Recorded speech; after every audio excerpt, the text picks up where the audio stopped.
Evening all, and welcome back to From the Terrace, by the fans, For the for the fan. fans. And what a long time it's been. Feels good to say those words again. As ever, me, Dan Welton, joined by my three sidekicks, all of which are important. Connor Hack, Dan Wiltshire, Oi, oi. and Jay McAnally. Boys, been a while. How you all been? I would say it's nice to see you, but I see you fuckers every day. Yeah, it's grand. Straight in with the language. That's grand. Yeah, the explicit warning is going to cut straight away.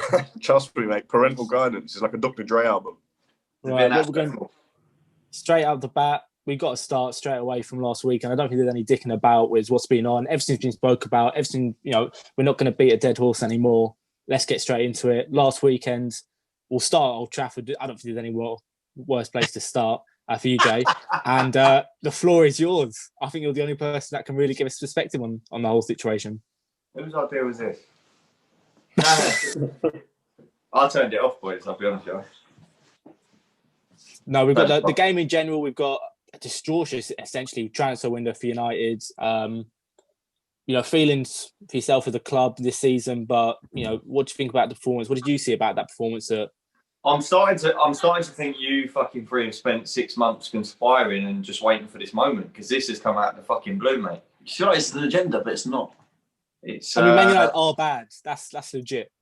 We're bad. All right. Michael Jackson. Yeah, the window weren't great at all. Van der Beek, good signing, but we didn't address what we needed to address. So yeah, I don't know. We're gonna have to roll with it now, aren't we? Is what it is. No, I do look at those three signings: Cavani, Tellez, and Van der Beek. All in all, I think individually good players who actually will improve Man United. As you say, the actual fundamental holes weren't filled. Sancho, obviously a big miss. You left with egg on your face, really. You went public straight on with it. Nothing came about. And also, no centre-back came in, which I was most surprised about. Smalling went. He had a decent season at Roma. But even he's surely better than what United have there at the back.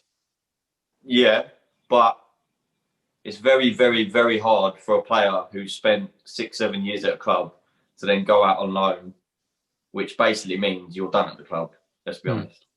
And then to come back, as good a season as he had, which he did, and they loved him over there, it's very hard for him to come back from that year and just go straight back into our team.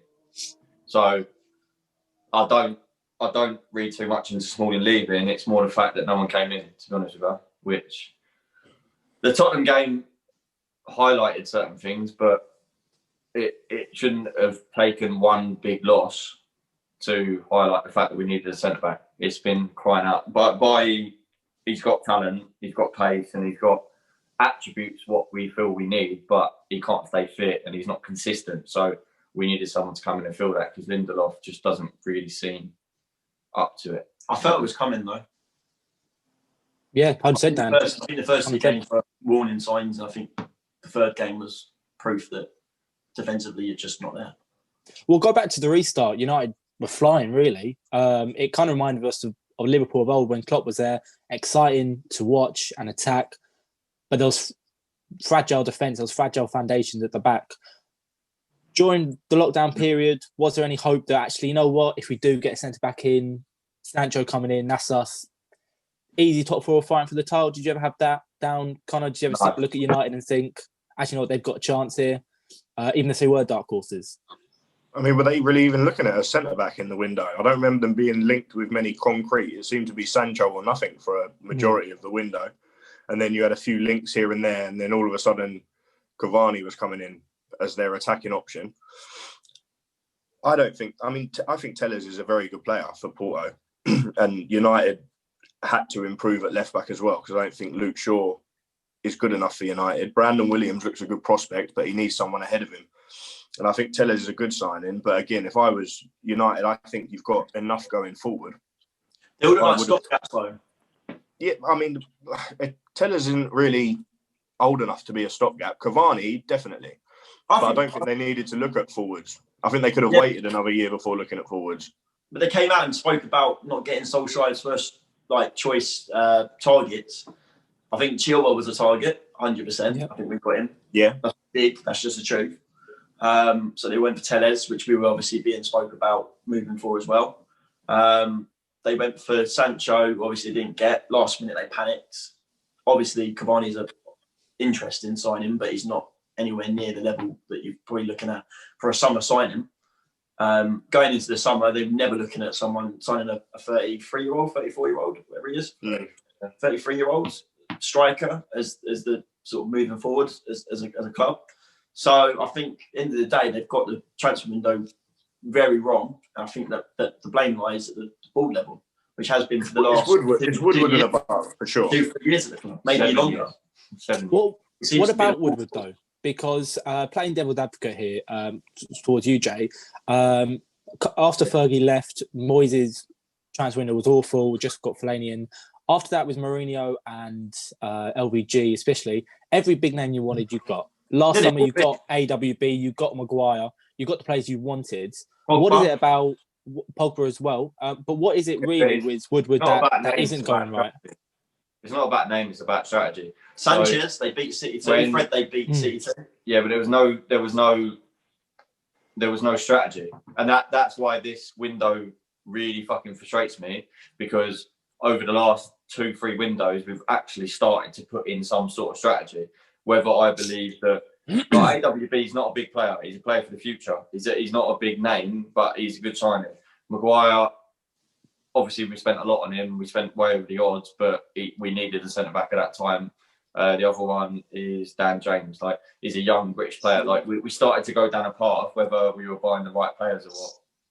That's like another question, but we were going down a path, and now it seems like with this last couple of days and we're just pinpointing Cavani 33. Like, it seems like we're going back to what we were doing before, which obviously didn't work, because we spent 3, 4, 5 years kind of scattergun approach, as we called it, signing big names, but they had no fit into a system or a strategy or a way of playing. It was just Schweinsteiger's been a great player, we'll sign him. Falcao's been a great player, we'll sign him.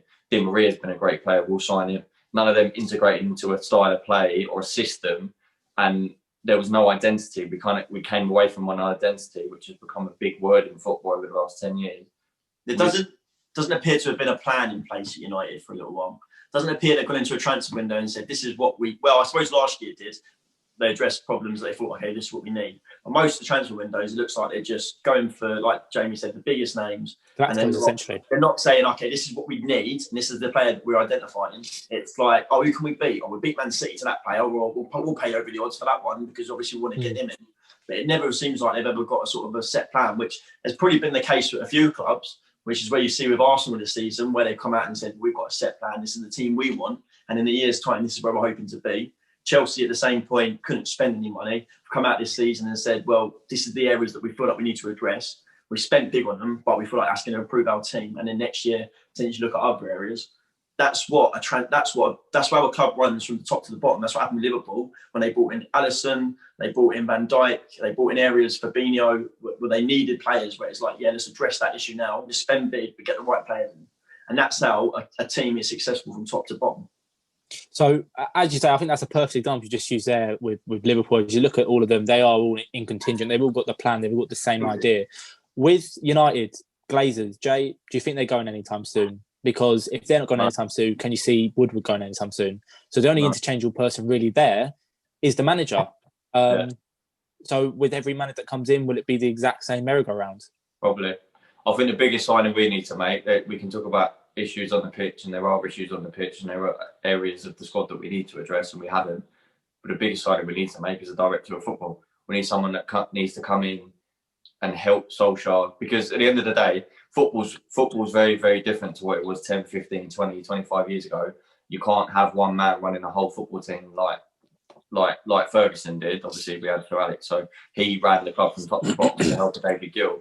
You don't have that anymore. There's so much infrastructure that needs to go in place that realistically, managers aren't managers anymore. They're head coaches. They're there to take the squad that they've got, have an input on transfers and the incomings and the youth academy and everything like that.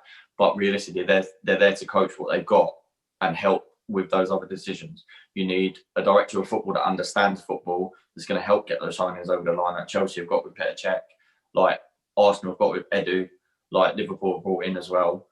City have obviously got the guy, I can't remember his name, that they brought in from Barcelona, but they brought in a whole team. They brought in obviously the whole team. So they've got the guy above that deals with the commercial side of it and the running of the actual football club from a business point of view. And then they've got a football man who understands the game and can help get those signings over the line.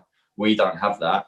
We seem to be stuck in the dark ages and think that one man can do it, or it's a case of Ed Woodward is such an egotistical cunt. Sorry to use the word, but he's just not allowing. He's not allowing that signing to happen because he is so big-headed in his own mind that he is earning the. He's earning the football club a shitload of money in commercial sales and shirts and that bollocks. But football-wise, we're going back. Well, we're not going backwards, but we're staying still. We're not getting closer to where we should be, which is challenging for titles, challenging in the Champions League every year, and doing this, doing that. And it's frustrating. The funny thing is, it's quite funny that the two biggest clubs from probably the era of the 90s and early 2000s, Arsenal and United, both had these leaders that were like phenomenal leaders for the club, had been there for years and years and years. Well, Arsenal needed to get rid of that guy.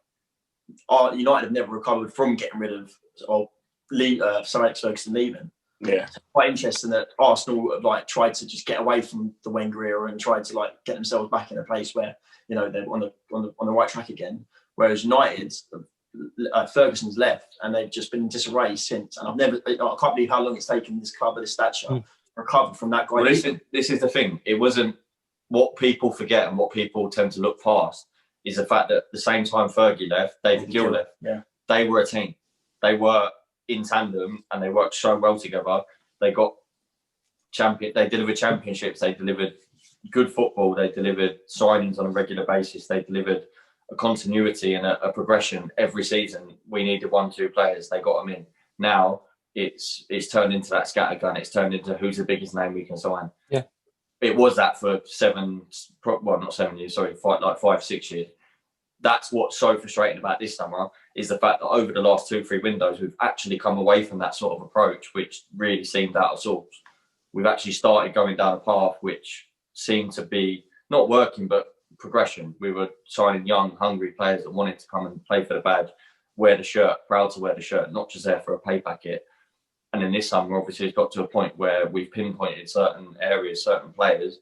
We've not been able to get them over the line. The whole Sancho thing's an absolute joke. Like the media have completely dressed it up and it's like, oh, we still expect this, we still expect that. No, it was set out in stone. You've got until this date to bid this much, and if you don't do it, we're not doing business. And Dortmund have stuck to their guns, which is fair enough. We seem to have a very arrogant approach of, well, no, we're Man United, we're going to dictate this deal. We're going to wait to the very last minute and we're going to back you into a corner and you're going to accept 20 million less than what you want. And they just dug their heels in and said, well no. I think those days are gone though. But did you think that maybe United were hoping that Sancho would kick up a fuss to almost but the whole point, pressure their hands? But the thing was, when the deal was in the early stages or the early rumour stages, it was, the rumours were, if United put in a bid, Sancho will probably turn around and say, I would like to go there. We never put in a bid. It was all hearsay. It was all rumours. It was all backroom talks. It was all, let's get the wages sorted. Let's get the agent fee sorted. It was never, let's put some money on the table for Dortmund and force the hand in terms of getting the negotiations going on that side. And then maybe Sancho would just go, well, yeah, I'd actually like to make that move happen. We waited until the 11th hour. And at that point, like, the deal was there. Like, I can't remember the guy that said it. One of the guys in the media on Sky Sports the other day said, oh, United were playing poker at a table with a guy who'd left. Like, that was a perfect analogy. It was really, really fucking stupid and arrogant the way that we dealt with that deal, because that was an area of the pitch where we do need to address.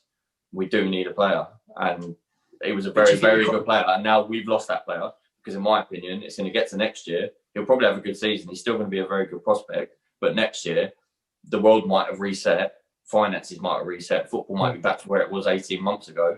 And then you're going to have every single big club in the world wanting to sign that player, and he's not going to come to Man United. Do you think you got blinded by it though? I feel like you just spent so much time focusing on one player that you've forgot to address other areas of the pitch. 100%. 100%. And that's what's so frustrating. We spent so much time on a deal that didn't even come off because we dealt with it so badly that we've now also not addressed other areas that needed addressing.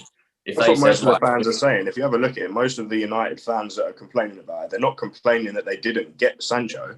They're complaining that they spent so much time focused on only getting Sancho that they didn't look at other possibilities, not even in that position, but looking at spending big money on a defender or spending big money on a midfielder. Do you know what I mean? The Man United fans are more annoyed that it seemed that their whole transfer window was based on Sancho or nothing near Sancho.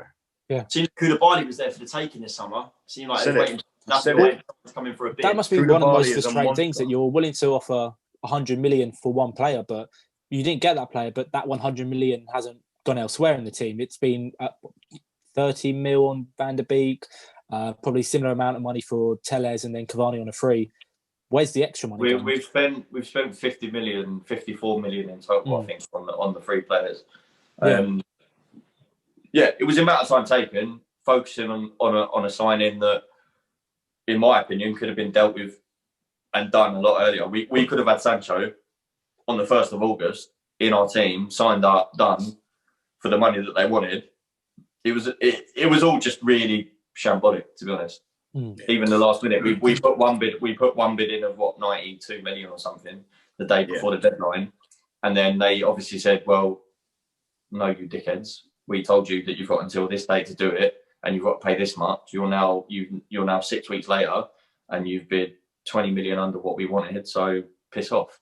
Again, that's going back to your point about United's owners showing arrogance with that bid, leaving it until the last minute of thinking, if we go in 20 mil less, Dortmund will be desperate to sell. Yeah, I think it's the COVID situation. I think they've looked at it and thought, you know what, people are desperate to sell at the moment, we'll definitely get him.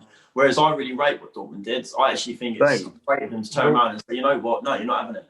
What I thought Dortmund did really well was the fact that they didn't go out and buy a right winger for 40, 50 million. So they almost had to sell him in the end.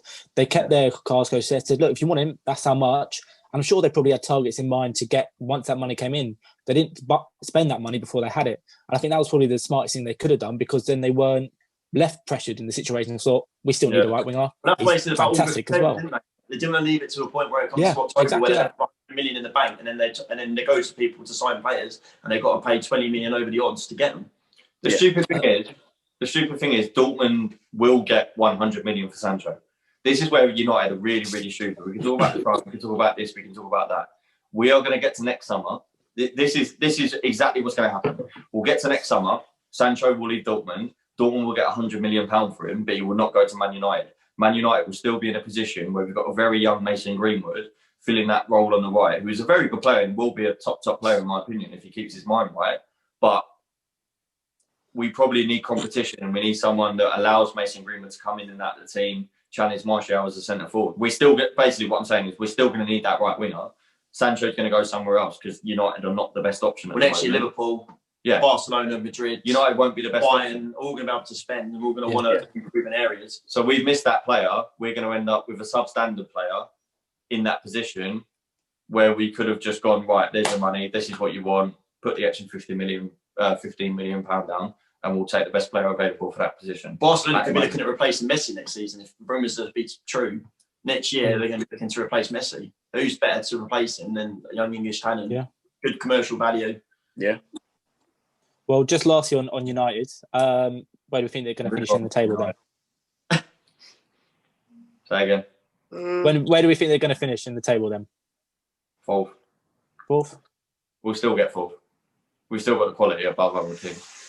I think it'll be between United and Arsenal for fourth. Sixth. I was going to go fifth, to be honest with you. Yeah, I'm leaning towards fifth. I don't know. I think it depends. There's a lot of variables. Like Arsenal are going down a different route now. They seem a lot more dogged. They seem to be able to grind out results, which we've not seen from them. And you've got to give Arteta credit for that. Whether that is sustainable across the season, we don't know yet.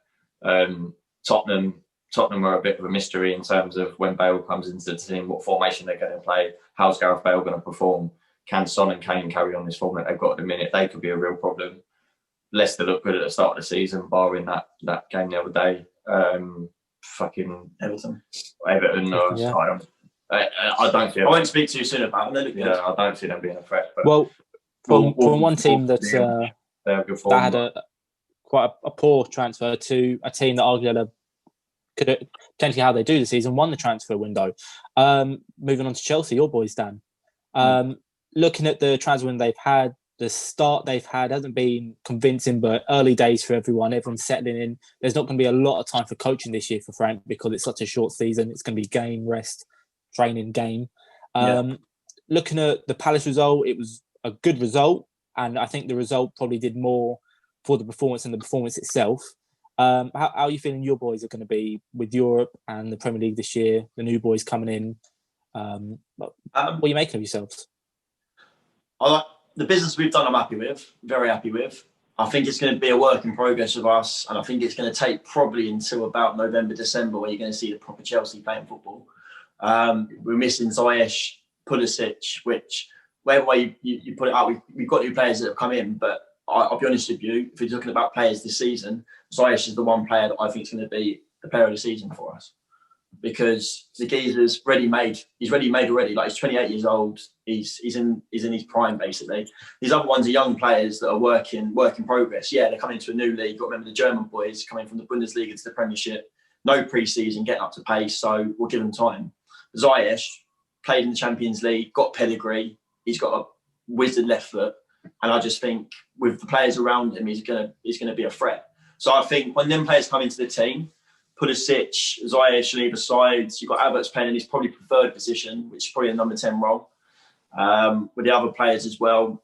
It could be good, but at the end of the day, football's football, and people take time to gel, and sometimes it doesn't work out. So we'll see what happens. Well, you spoke a lot there of the attacking players that come in, but really Chelsea's downfall last year was the keeper and the defence. You've now brought in Mendy, Thiago Silva with his host of experience, and Chilwell as well at left back, which is going to secure the back five essentially. Do you think a stat only just came out the other day? No team has conceded more away goals last season than Chelsea did against the top six. Your corners conceding wise from them. Was it all the fact that no one trusted each other, and now you brought in three solid players? Well, I think paper three solid players. But is that going to help the team?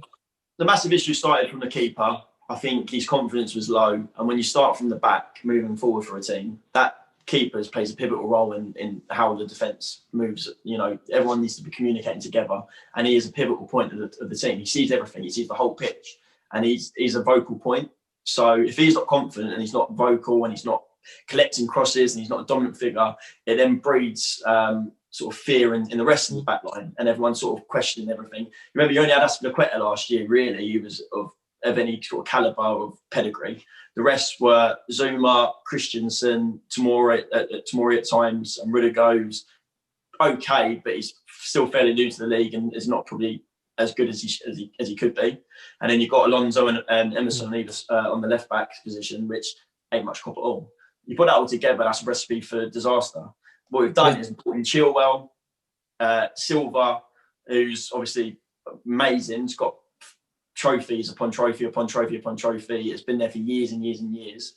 And then we've got Zuma alongside him. That whole back, with Mendy as well in there, I know it's kind of strange, but that whole back sort of for speaking French and then Chilwell on the other side, it does help. I think communication is key, and I think them all speaking French together is the main reason why Zuma's in there now, and why it probably stayed between Silva and Zuma for the rest of the season, with Mendy as number one. Aspilicueta, who also speaks French, came from Marseille. So you've got four players there that can all communicate together, and in Chilwell, who will fit in. You've got Kante in the midfield who speaks French, but one of the big things about Chelsea I realised after lockdown, when there was no fans in, is that your defence actually was really quiet last year. You never had a commanding person. No. In Liverpool games, you always heard Virgil van Dijk's deep voice, commanding things, Jordan Henderson. But with Chelsea, you always thought, your defence were mute half the time. Yeah, so I think with those boys now communicating French, which will then slowly become into English, it's going to be a massive boost for everyone, because everyone's going to know what hymn they're reading on what page. Yeah, well, Mendy speaks good English, from what I hear. Zuma obviously can speak English pretty well. Aspilicueta goes without saying, and then you've got Silva, who's learning as he goes. So, as I say, by December time, hopefully, if he's up to speed in that whole back four, whole back five together will be communicating fairly well and in sync. And for me, that's the back four that should be going forward. Probably Reece James as well in certain games, who's obviously coming on quite well. But that back five, I'd be confident with going forward, is to possibly get another top four position and maybe push on to closer to the top. I think Thiago Silva's name alone will breed confidence in the rest of those players. Yeah. Just to know, even if he doesn't speak English, him just being there, Zuma's looking at him thinking, I've watched this guy win trophies for 10 years at the highest level. And he's a winner. He's a winner. Yeah, I mean, I think another big thing for them is just the very slight tactical switch in formation. So obviously, over the last couple of years, they've played with Jorginho or someone else as like a pivot in midfield with one or two around him, and Kante's been like a box to box. But the way that they've signed players, obviously they're looking to maybe get Havertz in the hole or Mason Mount in the hole, and it looks like Kante's going to be a part of a two, whether it be with Jorginho or Kovacic. So he's back in his natural position. He's snuffing out danger on the counter attack, which is only going to help those defenders. So when you have got Chilwell, who naturally bombs on, same as Alonso and Emerson did, to be honest with you, like they're just not defensively minded players. And you've got, he looks like he's trying to integrate Reece James on the other side, who also would prefer to be going forward than coming back. So the fact that you've got Kante in that two in midfield, who actually does sniff out danger quite naturally, whereas Jorginho is obviously the ball player, the one that wants to get on and dictate the pace of the game, which he's very good at. But Kante being in his natural position is probably going to help Chelsea massively as well. And obviously he'll be a part of that little square, or that 5 or 6 players that are all going to be speaking the same language and communicating. I think that's a big help for him. Your point on fullbacks there is very poignant for what's actually going on at the minute. We've had a lot of conversations between us about defensively, and so far we've spoken about United and Chelsea, and the conversation has naturally gone on to the defence and defence needing to be improved, and it needs to be stronger at the back. We're talking about these fullbacks bombing on. Maybe that's part of the reason why teams are conceding so many goals, and there's goals flying in left, right and centre, because back in the day, like, don't get me wrong, Gary Neville would get forward. You had your Dennis Irwin on the other side. He would get forward at times, but their job was to be a back four. Whereas now, if you're playing right or left back, you're almost being asked to be the right and left winger. Yeah. So could that be contributing to the amount of goals we're seeing in the league? So when you was talking about that, Jay, it came to me that that's a really poignant thing to talk about. I think the fullback position has changed a lot. Like we've heard it in the media and stuff over the last few years. Like Pep and Klopp have really created tactics that they put emphasis on the fullback position, particularly Liverpool.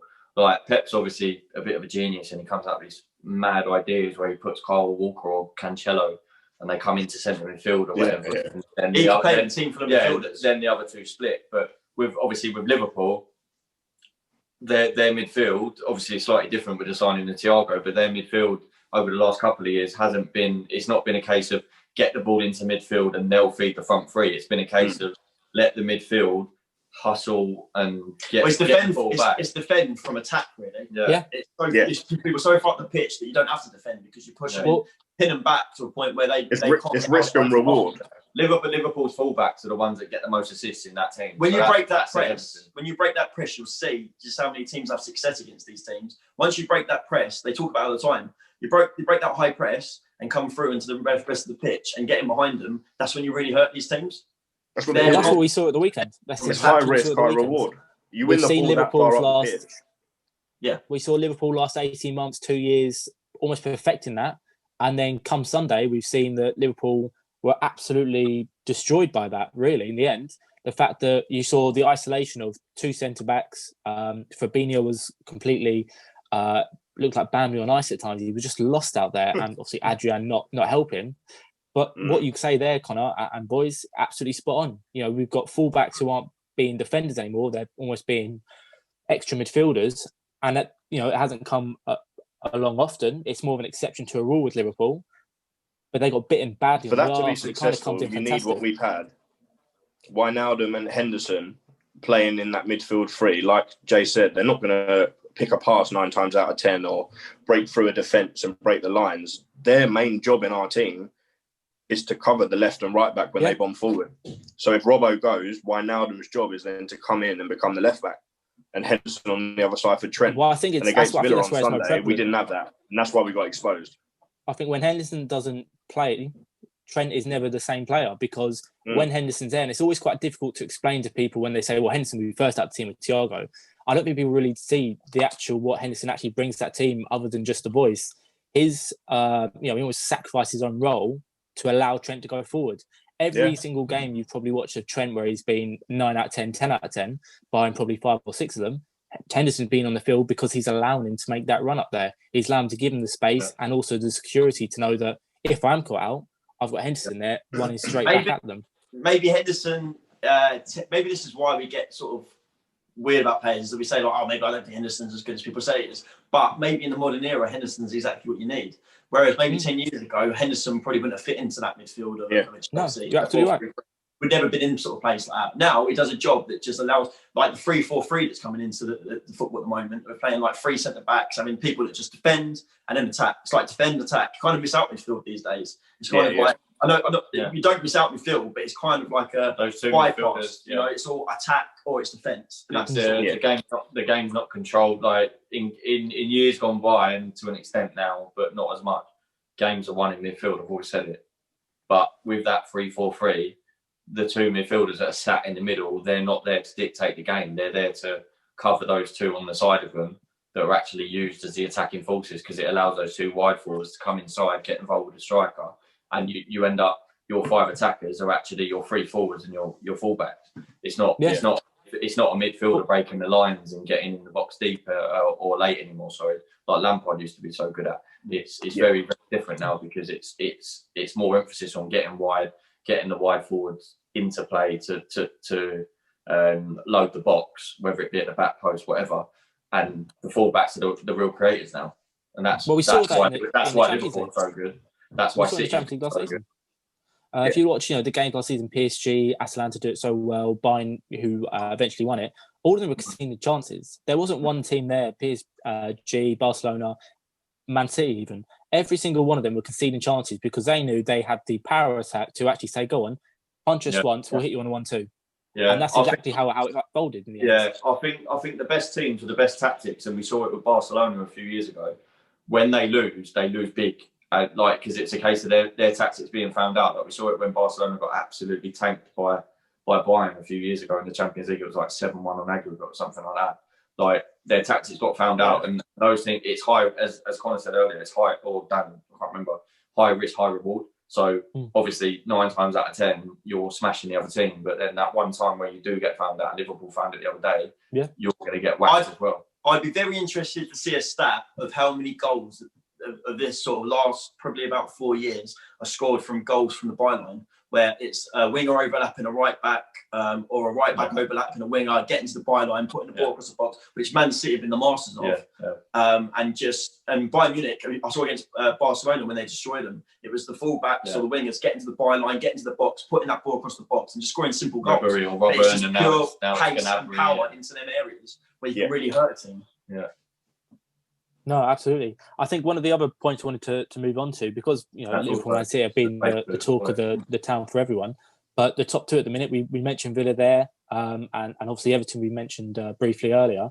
2 teams who you probably wouldn't have had your money on to be the top 2 in the league as of yet. I think out of 2 of them, Everton looked probably the most assured. Haven't had a real tough test yet. I know they went away with Spurs, with a poor Spurs team. Carlo's come in. He's brought in some big signings for him, especially in the midfield. And we were just saying there that the game isn't won through necessarily midfield anymore, but Everton really look like that is their main strength. They are going almost back to the 5-10 years ago. Even with Everton, the signings that they've made have allowed them, I hate to say it, but they're kind of going on the Liverpool model, in terms of they brought in Alan, they brought in Decore, who are both not great on the ball, but they're workmanlike. They will play a simple pass, and what they're doing is they're allowing Digne, who was obviously massively creative last year. He's getting in down the right. Coleman's always been a bit of a marauding fullback himself, and he's always going to get on the outside, because now what they've got is James Rodriguez, who's a little pockets of space, and he's a bit of a I don't know. He's like their luxury player now. So those players are allowing him to come into space, the fullbacks to come round, and it actually reminds me of how Liverpool play. The only difference is their focal point is that one striker, whereas Liverpool's is the wide forwards. How did Liverpool boys feel watching Everton sort of dominate the league? Well, I'm not. Really. I think it'll be interesting, because the first game after international break is we're away to top of the league, which is quite a weird thing to say after the last year of domination. But have you dominated? Good luck to him. I think, look, Everton, they bought well. I think Have you dominated? Carlo last year was fantastic. Have you dominated? Well, last season we did, which was my One words were. trophy, right? Yeah, but did Liverpool dominate the league? I think that goes without saying. Maybe the league, but I wouldn't say dominated. But go on. Well, we're talking about the How many Premier points League. did we finish above the closest person? Well, now. Of course it Yeah, it fucking doesn't matter. It doesn't matter. Domination. They dominate, but it doesn't matter.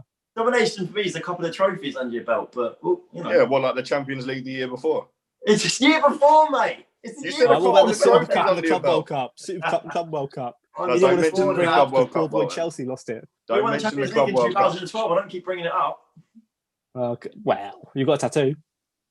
that's between me and the tattooist. Moving on. One of the teams Yeah, I I don't wanted want to talk about that anymore. Yeah, one of the teams I did want to talk about who have had quite a distorted start in comparison to what they had last year was Sheffield United. Barely scored a goal. Haven't won yet. Haven't looked the same team. They look like they're really missing what they had last year. People always happens. suss them out. Dan, you tipped them. Well, Wiltshire, you tipped them to get relegated. Yeah. When we spoke about it before the season starts, and I don't know if they will, but it always happens every time. You go back to Ipswich, I think that when they finished fifth one season, and the next season I think they were relegated. It happens all the time. And momentum's a great thing in football, but at the end of the day, when that momentum finishes, it's hard to get it back. And it's also they got done over by the football stopping. I think what really halted them was the football finishing for a few months. They never got it back. And it's so hard to get that back again, that feeling. Although you've got the same team, it's hard. Once confidence is in you, you see what Calvert doing, scoring goals for fun. Once that's gone and you have a little run where you don't score any goals, it's hard to get it back. I think that break gave other teams in the league a lot of time to find them out as well. Like their tactics were obviously pretty unique. We've not really seen it before, playing three at the back, but the two centre backs were overlapping the fullback, and we'd never seen that before. It was quite mad, and it took the league by surprise. And I think that gap allowed people to really dig into what they were doing, how they were doing it, and stop it. And I think what they're struggling with this year, and it might have been addressed in the transfer window, to be fair. Even last year, they didn't have goals in their team. They were winning games 1-0, 2-1, whatever. But yeah, the goals weren't coming from like McGoldrick. He scored like one goal all season with Burnley. You can't call him a prolific striker. Billy Sharp, he's been a very good striker at the lower league level, but he's not stepped up to the Premier League. He's obviously older. Rhian Brewster might be a good signing, and it might work out for them, and he might be a little bit of just something different that they need and drag them out of where they're at. But he's a risk for them, though. I think the team have just found them out. They've been unlucky in games. They haven't been battered by anyone realistically, and I think they've been quite unlucky not to score any goals. So I don't think they're in bad trouble. I do think their potential to go down. They've got a bad run of fixtures now. I think they've got Liverpool, City, Arsenal. I mean, they've got like a pretty horrible run of fixtures. Maybe once they get out of that, we'll see. But I don't know. Obviously, I think another big thing is I think they're in trouble, man. They messed I up. think Rhian Brewster's a very risky signing for them. Quality young player, but spending 23 million, well, a club record signing, do you know what I mean? Exactly that. He could hit the ground running and he could score, but to sign a kid like that who's never really played in the Premier League as your club record signing and expect him to get the goals, I'm just not sure. What do you think of him? What have you seen? Are you happy to get 24 million? If I was in to get 24 million, personally, I would have kept him and I would have moved Divock Origi on instead. Just because I think good business, don't you? When it comes to that, you've got 20 million to Jordan Ibe, maybe more. You got good money for Solanke, you got 19 mil. Brad Smith, but all these boys went to Bournemouth. Bournemouth just thought, the keeper. Quick, who have Liverpool got? No, we had a young left back. Oh. Yeah, little Brad Smith, little Australian. I think another thing with Sheffield is they mixed up the rhythm of their midfield. They were very, very set in their midfield with Ollie Norwood, who came from United, John Fleck, and Lundstrom. They took the league by storm. They were just in cohesion. They worked so well together as a three.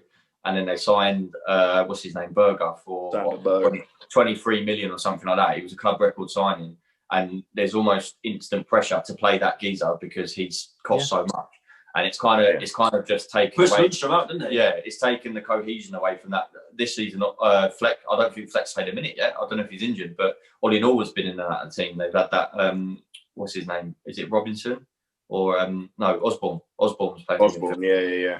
Who looks tidy, but it's just that rhythm, and as Dan said, the momentum's gone because they're not used to it, and like Jack O'Connell's injured for the season, and they've had to bring Jack Robinson into the back three. And it's just these little things that have really gone against them. And then you add on top of that their strikers aren't prolific, and they haven't been. I think Dan's right in tipping it, to be honest. With the rest of the relegation fodder, I think you look at some like Fulham. You don't want to say it, but they look down already. Gone already. No return. They do not have enough. The signings they made, you don't really tip them for anything. West Brom, another one. West Brom looked like, oh, actually, hang on a minute, they've got something here against Chelsea. And then second half, they just had no game management at all to even try. At the back, they look worse than Fulham. I won't speak too early though, because football is always littered with these teams that go on mad runs. Of course, but we can only discuss what we've seen so far. Especially with the current climate of the game. Yeah. With these no fans, you can have these teams go on a mad run all of a sudden out of nowhere. Football's a mental sport at the minute. This season's going to be mad. We've already seen it with the mad results that have happened already, but I think record goals already, record penalties. Why do you think that is, boys? What do we think? It's because there's no fans, so there's less pressure. What do we think here? Just as we say, the game and the tactics change to a more attacking, advanced role. I think the fans definitely. I think it becomes more relaxed atmosphere. I think people. I think fans bring out a performance in you. I would say if I was at home as a person, if I was a footballer.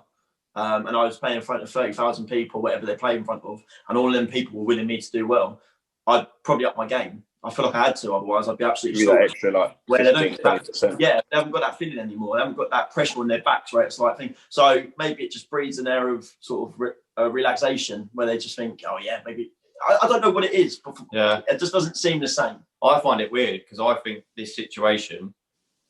Like, if you think about it theoretically at the beginning of it, it was geared up to help the bigger teams. You'd think there's no fans to help the smaller team. Because normally, if you would, other than maybe like, obviously Liverpool with their atmosphere in European games or whatever, but like little teams or smaller teams, sorry, not little teams, but they're normally the ones that get galvanised by the crowd. So you'd think this situation with no pressure, as we say, should be geared up towards a better team. Because you'd think, oh, it's just like a training game type thing. The quality should shine through and the better team should just win the games, but it's not happening. It's really weird. Yeah. There's a fearlessness with these teams at the moment. There's no fear. It doesn't seem like the smaller teams. It's been going on for years, but I think more recently, I think the teams just don't fear the bigger teams anymore. It's like we'll turn up and we'll have a game, and if we beat you, we beat you. It doesn't seem that. Yeah, there seems less respect, almost when, you think of Mourinho's Chelsea going to having an away game. The opposition would respect the fact that, yes, they had firepower, but we couldn't break through them. So we'd have to sit back and wait for almost 85 minutes before we, got the stomach to counter-attack them. It doesn't help now it's almost like changing as well. It's almost like now everyone wants to be the counter-attacking team. I think it's the managers. I think there's a certain pressure now on every team, no matter what level of the game they're at, to produce good football and play a certain style, and I think that pressure and managers wanting to have a philosophy, teams just playing in a certain way. It's not like the days of old where you'd have Tony Pulis and Sam Allardyce and Mark Hughes and Alan Pardew managing set teams down at the bottom, and they'd be going to a team who are above them in the league and sitting 10 behind the ball. You don't really see that anymore. They might sit players behind the ball, but there's always that tactic of we're going to hit you. Do you think it's not just we want a 0-0, we'll get out of here with a 0-0. It's we're going to try and win this. Do you think it's the money in the game? Do you think that because teams can now spend money on bigger players and everyone seems to have a fair amount in the bank, that it becomes possibly plays part of it? Personally, for me, I think it's this new change in football philosophy of teams are expected to play out from the back. Yeah. So no matter where you play on the pitch now, first and foremost, you have to be able to play ball. Yeah. Whereas usually back in the day, a defender had to defend. Whether that was get the ball and lump it upfield, boot it up into the stands, clear the stadium. Now that's changed. You have to be able to play ball. Yeah. And I think what intertwines that as well, not only do they have to play ball, but every single footballer now is an athlete.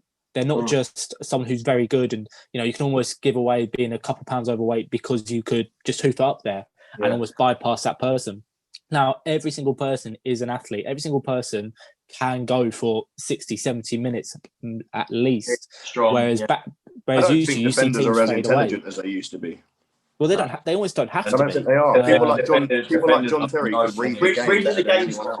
Yeah, Reading the people game like John Terry, Rio Ferdinand, even Jamie Carragher to an extent, who wasn't great technically, they could read the game of football better than anyone. Thing is, they had to. They had to make up for the deficiencies that they had in terms of not physicality, because they're always big geezers and fast, probably deceptively fast. But they had to try and make up for little things that they didn't have by being able to read the game, be able to I think be in the right position at the right time. I think for them as well. Not only that, and not to take anything away from those boys, they're all top quality, world class players. But in those days, there were actual defence with them. There were defenders next to them. There was a Gary Neville to their right. There was an Ashley Cole Patrice over to their left.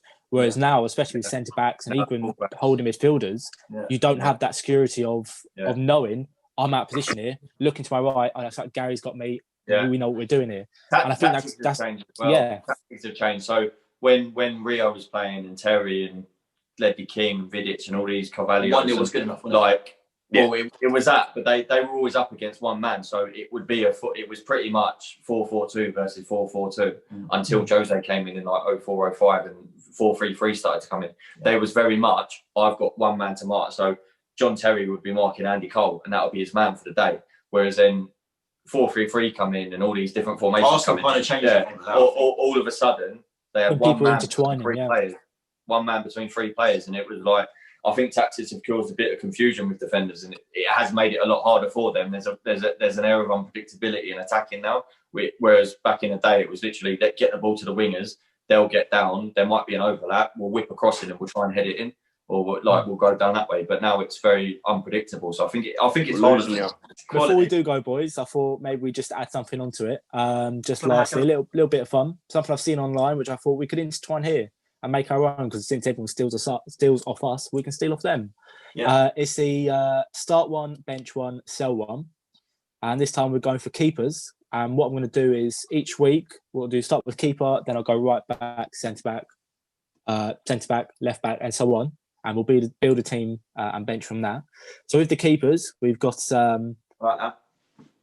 Thank you very much. But they're not going to be... It's start one, bench one, drop one, yeah? And yeah, exactly. But it's not going to be the three best ones. We're going to find ourselves some calamities. So we're going to go for Pickford, Kepa, and then the last one, we're going to go Adrian. Jesus Christ. I would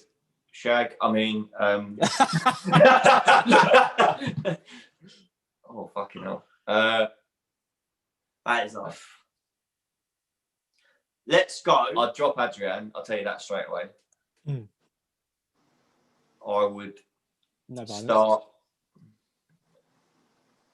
Fucking hell. I'd start Pickford because he's got a save in him at least. Yeah, and he can play ball. Kepa looks terrified of a football these days. I'd agree. I'd start Pickford, bench Kepa, drop Adrian.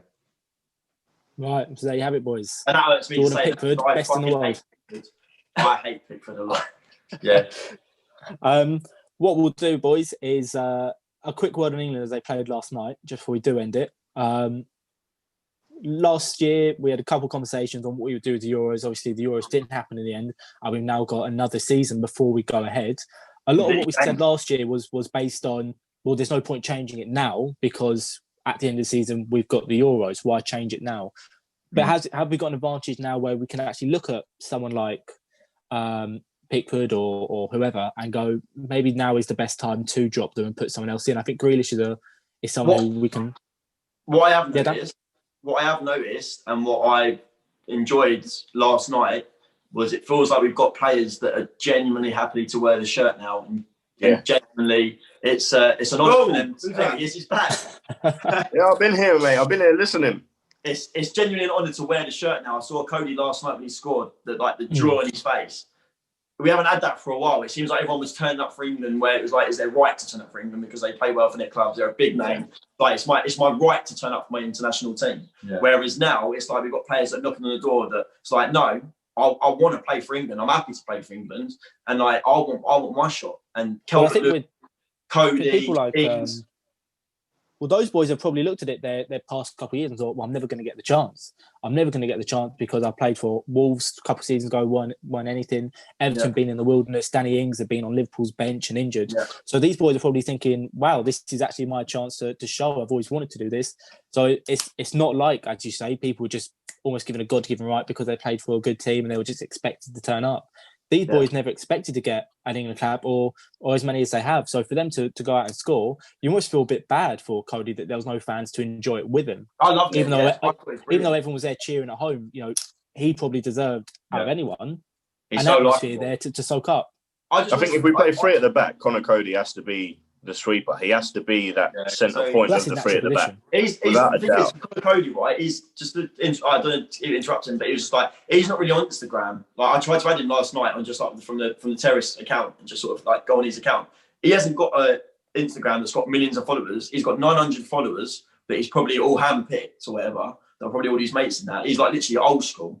Like he's not there for the fame, whatever. He's genuinely happy to be playing football. Dan thought we could get in. I thought I could get in. I tried to. Let's start hashtag. Let's get Cody to 1,000. To be fair, he was at our youth system for years and he captained every side through it. And we always rated him at Liverpool. I think we just got rid of him because we couldn't promise him a way into the first team at the age he was at. But I never doubted that he could go somewhere and be a leader. He's always been a leader. I'd be very Sheffield United. I'd like to see him in a back four. I would like to see him in a back four. I'd love to see I've never ever seen him in a back four. I'd like to see what he's like in the two. Well, I think he could do it. I think he's got enough quality to do it. I think it's very different though, because as you say, he started off in central midfield. He's now playing as a sweeper in a back three. So to isolate him in a back four when there's really is no need to isolate him in a back four because Gareth Southgate wants to play a back three or back five. Yeah, but does he? Wolves play it as well. Gareth Southgate wants to play a back three and then he changes it. He does want to play that. I feel he does want to play. It's what he done in the World Cup. He does want to play a back three. He has to. But I think he feels like he wants to. No, but he spoke about he wants to play the 4-3-3 formation against the lesser teams, but he's always said against the bigger teams where we need to be more solid, he wants to play a back three. But the thing I don't like about just go back three straight up. I think England's squad and England's players, best players in particular, I think we only suit a back three when we play certain players. Like my examples would be, if we were playing a back three, I think we have to have Trent and Chilwell as the wing backs. Yeah, I think any other like Trippier, fair play, you can play as a wing back, but he's on his way out. Like personally, I would be starting to get the likes of Trippier and Walker out the squad because we've got so many young right wing backs that can come through, like Reece James, who could do that. Wan-Bissaka is a good defensive option, but I think those two, if we are playing a back three, those two have to be the. I like the idea of Walker in the back three for pace. I do quite like the idea of him as. I don't know. I think Gomez and Maguire either side of Connor Cody. I quite like the idea. If I was picking a three right now, based on form and everything, I would start Gomez, Cody in the middle, and I'd have Tyrone Mings on the left because he brings balance with his left foot. Maguire's out, which is out of form. He could definitely come back into that team, but right now that would be my three if we were doing three at the back. Yeah, I can't disagree with that at all. I really like Tyrone Mings actually. I really like Connor Cody as well. Yeah. Does Tyrone Mings have to be in the Premier League to get his England call up? Because he's still at Bournemouth, isn't he? No, he's at Villa. Sorry. Absolute bits for Villa, mate. Yeah, sorry, boys. We'll have it out. I really like Tyrone Mings. I'm quite surprised no one picked him up in the summer. Tyrone, if you're listening, give Jay your number. Yeah. Agent Jay's on the case. He's going to get you. Villa done a very good job in the summer of keeping their best players. Mings, they kept McGinn, they kept Grealish, who was a huge to keep, really for him. So credit to them. I'm sure we'll be talking about England very soon and very regularly for all our listeners out there. That's us. We're back, boys. We've got a very special episode to come out soon as well. Oh, we have a special one. And trust me, you'll want to hear it. Should we tell them? No, absolutely not. We can. Come on, mate. I feel like they deserve it. Are you sure? I feel like the people who have stuck with us and listened to the whole of the first one deserve a little, at least a clue, not the name. I think we should give them a clue. He's a very prominent Hollywood actor. I'm not going to say his name. Owen Wilson. Wow. Now we have an exciting one to come up. I sat down with him. I had a good hour conversation with him. We'll be putting that out and teasing it out for you boys out there and girls. And so keep your eyes peeled. Yeah. Well, it's been an absolute pleasure talking football with you boys again. Follow us on the socials. We've got a new Instagram you may have seen, but it's from the Terrace 4 on everything. So keep your eyes peeled for from the Terrace .4, and you'll be seeing us a lot more regularly. Hearing us on all the normal stream ones, but you'll be seeing us on YouTube. So get used to these pretty faces. Logan Paul, KSI. We're back, baby. Come on. Come on, Dan. Come on, Dan. There we go. Absolute pleasure. Back. See you soon. Later. Always. See you later. Stay safe. Stay sanitized.